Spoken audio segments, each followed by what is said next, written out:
Ah, doutor, o médico falou que minha tosse é por causa do meu refluxo. E eu falo, mas você já fez alguma prova terapêutica? Ah, não, eu tô tomando remédio aqui, já que ele passou pro refluxo, e não melhorei nada.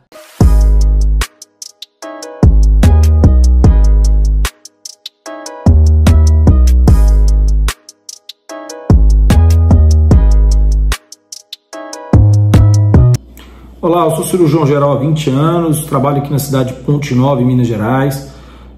no Hospital Arnaldo Gavazza. Lá eu faço cirurgias bariátricas, faço cirurgias do aparelho digestivo em geral e muitas cirurgias também de hérnia de hiato, a famosa cirurgia do refluxo.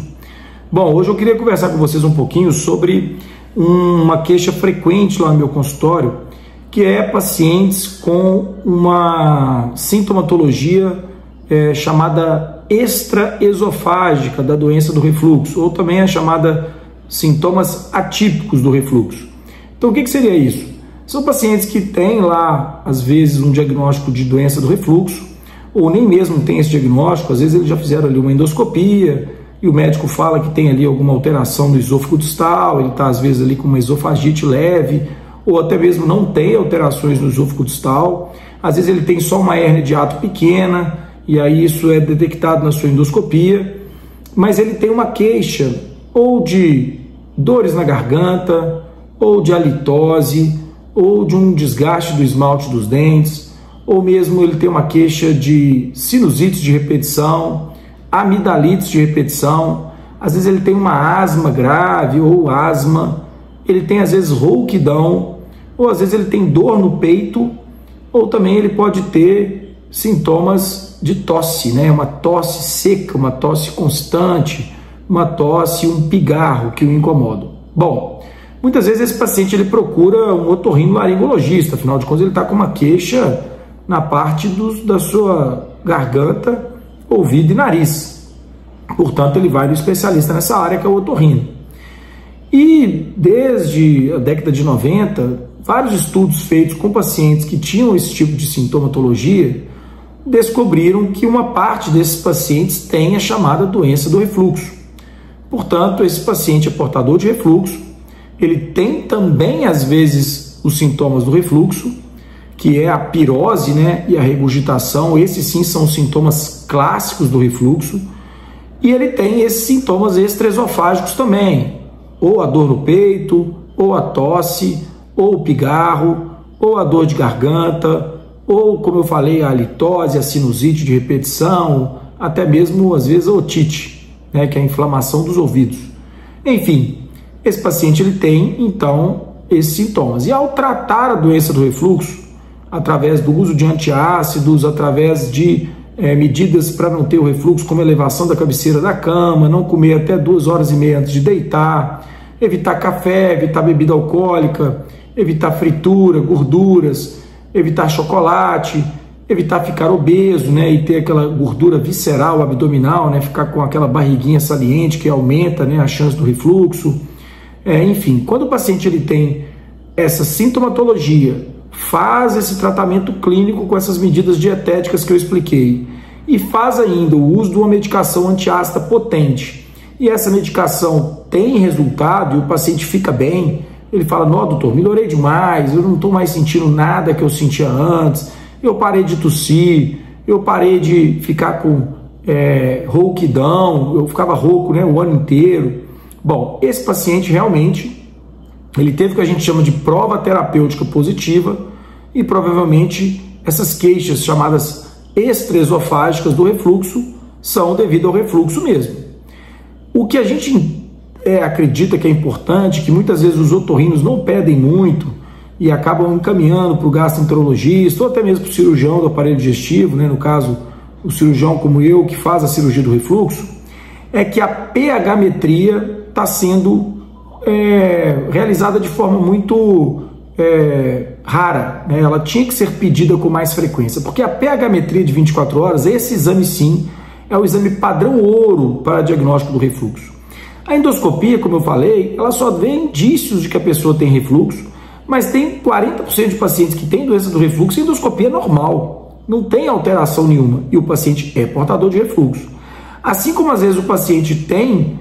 um refluxo ali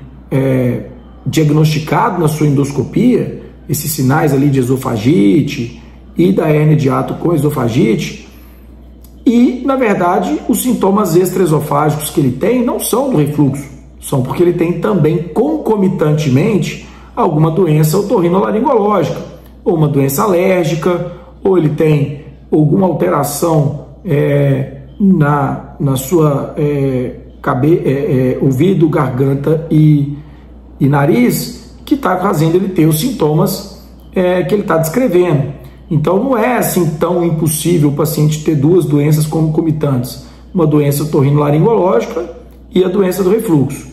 Então dizer se aquela tosse que ele está queixando é verdadeiramente por causa do refluxo, isso depende dessa avaliação feita pela pH-metria para constatar que realmente ele tem um refluxo, e um refluxo às vezes importante. Segundo, através da prova terapêutica, que é o uso da medicação e da terapia anti-refluxo, para ver se ele vai ter uma resposta positiva ou não. E aí então vem essa dúvida lá no consultório. Às vezes o paciente me procura com tosse seca e fala: doutor, o médico falou que minha tosse é por causa do meu refluxo. E eu falo: mas você já fez alguma prova terapêutica? Não, eu estou tomando remédio aqui, já que ele passou por refluxo, e eu não melhorei nada. Eu continuo tossindo do mesmo jeito. Às vezes ele está naquela época do ano, de inverno, que o clima está seco, muitas queimadas próximo da casa dele, muita poeira, e ele fala que ele passou a tossir muito nessa época, e que na época que está mais úmido, no calor, ele não tosse. Às vezes ele vive num ambiente que tem muito mofo, ou que tem animais domésticos, tapete, cortinas na casa dele, e ele acha que o refluxo dele está sendo o causador da sua tosse. Na verdade não é. Ele tem um componente alérgico, ele tem um componente de outras coisas que podem estar fazendo ele tossir. Portanto, é muito importante que o paciente ele seja bem avaliado, para que às vezes você não indique uma cirurgia para ele de refluxo, para ele melhorar uma queixa que não vai melhorar. Ele vai fazer a cirurgia, vai tratar o refluxo, depois você vai até repetir a pH-metria desse paciente, alguns meses após a cirurgia, vai ver que o refluxo dele acabou, mas ele continua queixando aquela tosse, que é o que ele queria melhorar. Então, muitas vezes você tem que saber avaliar criteriosamente o paciente antes de indicar uma cirurgia de refluxo, porque muitas vezes essa cirurgia pode ser desnecessária. Ele pode ter uma melhora sim dos sintomas de refluxo que ele tinha, mas esses sintomas de refluxo são leves às vezes, e não é o que está mais o incomodando. Aquilo que estava incomodando ele verdadeiramente, que era essa queixa extraesofágica, ela muitas vezes pode não ser do refluxo, e aí ele vai continuar frustrado e chateado, porque ele vai operar, vai acabar com o refluxo, mas não vai acabar com esse sintoma que o levou a querer operar. Às vezes tem pacientes com dor torácica que, na verdade, o paciente tem um componente psiquiátrico, ansiedade, depressão, e ele acha que a dor no peito dele é por causa do refluxo, e às vezes esse refluxo não é o causador dessa dor. Então você tem que ter muito critério, você tem que saber fazer o exame do paciente de pH-metria antes de qualquer indicação de tratamento, assim como a medicação ou até mesmo a cirurgia. Você tem que fazer, às vezes, a manometria esofágica também, para avaliar se o paciente não é portador de doenças do esôfago que levam ele a ter sintomas extraesofágicos, mas esses sintomas não são também da doença do refluxo, são de doenças mais graves, mais raras, como esclerodermia, ou até mesmo esofagite eosinofílica e outras doenças que podem causar desconfortos no tórax e na região da garganta e não serem refluxo. Portanto, o paciente tem que ser mais bem avaliado antes que você constate que ele tem doença do refluxo, e que, se ele tem doença do refluxo, se é esse refluxo que está causando esses sintomas de tosse, principalmente, que muitos pacientes me procuram, ou rouquidão, ou até mesmo dores de garganta, dores no peito, ou dores de ouvido, que é mais raro ainda o refluxo causar, assim como infecções dos seios nasais, sinusites, amidalites, etc. Portanto, se você é portador de refluxo, ou você sente sintomas de refluxo, e sente algum desses sintomas que eu falei, atípicos, que são os sintomas extraesofágicos, me procure, vamos fazer uma consulta que nós vamos avaliar. Se você gostou desse vídeo,